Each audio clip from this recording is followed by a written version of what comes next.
दर्शकबिन नायक पल शाहको आफ्नै दुनिया छ। म हिजो आज हेरिरहँदाखेरि पल शाह आफ्नै दुनियाँमा रमाइरहेका छन्। उनलाई सिनेमा इन्डस्ट्री यहाँका मानिसहरूसँग त्यति धेरै मतलबै छैन जस्तो लाग्छ। उनी आफ्नै दुनियाँमा रमाइरहेका छन्।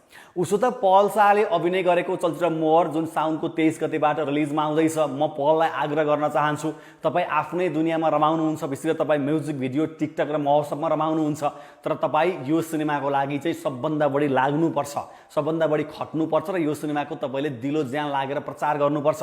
किनकि तपाईँको करियरसँग जोडिएको सिनेमा हो। हातमा केही सिनेमा छन्, तर back to back cinema flop भयो भने तपाईँलाई नै घाटा लाग्ने हो। तपाईँलाई मेकरले पत्याउँदैनन्।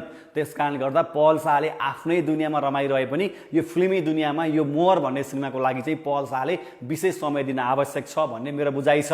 तर पलको एउटा तस्बिर जुन अहिले म्युजिक भिडियोमा उनले काम गरेका छन्, एउटा म्युजिक भिडियोमा जहाँ उनले सुरक्षा इतानीसँग काम गरेका छन्, र मलाई यी दुईको जोडी चाहिँ गजब लागेको छ। तस्बिर हेर्दा पनि वाह, ल पल शाहले लामो समयपछि कोही एउटा राम्री सुन्दरी युवतीसँग जसको ठ्याक्क जोडी मिल्छ त्यो खालको जोडी पाए भन्ने चाहिँ मलाई पल र सुरक्षाको लागेको छ।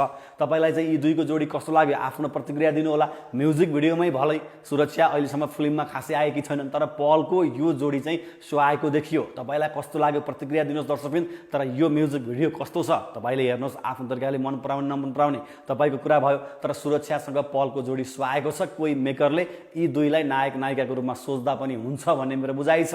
तर पलले आफ्नै दुनियाँ क्रिएट गरेका छन्, तर यो दुनियाँबाट उनी सर्लक्क बाहिर आएर यो फिल्मी दुनियाँमा पनि आफ्नो जुन खालको बलियो उपस्थिति छ त्यसलाई उपस्थितिलाई उनले अझै बलियो बनाउन आवश्यक म देख्छु। पलजी, महोत्सव भयो, म्युजिक भिडियो भइरहेको छ, फिल्मतिर पनि ध्यान दिउँ। मोहरको लागि चाहिँ अलि बढी समय दिनु होला।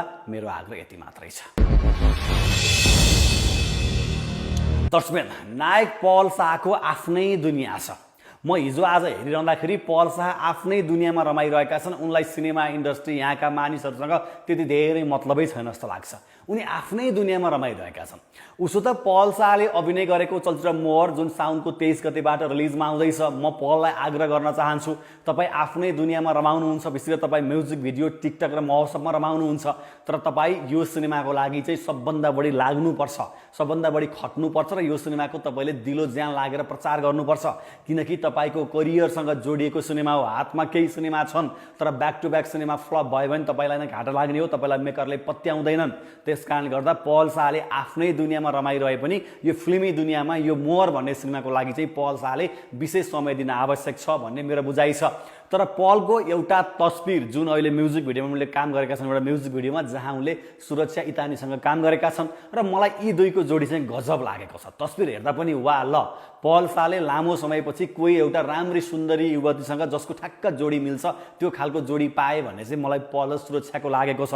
तपाईँलाई चाहिँ यी दुईको जोडी कस्तो लाग्यो आफ्नो प्रतिक्रिया दिनु होला। म्युजिक भिडियोमै भलै सुरक्षा अहिलेसम्म फिल्ममा खासै आएकी छैनन्, तर पलको यो जोडी चाहिँ सुहाएको देखियो। तपाईँलाई कस्तो लाग्यो प्रतिक्रिया दिनुहोस् दर्शकबिन। तर यो म्युजिक भिडियो कस्तो छ तपाईँले हेर्नुहोस्, आफ्नो तरिकाले मन पराउने नमन पराउने तपाईँको कुरा भयो। तर सुरक्षासँग पलको जोडी सुहाएको छ। कोही मेकरले यी दुईलाई नायक नायिकाको रूपमा सोच्दा पनि हुन्छ भन्ने मेरो बुझाइ छ।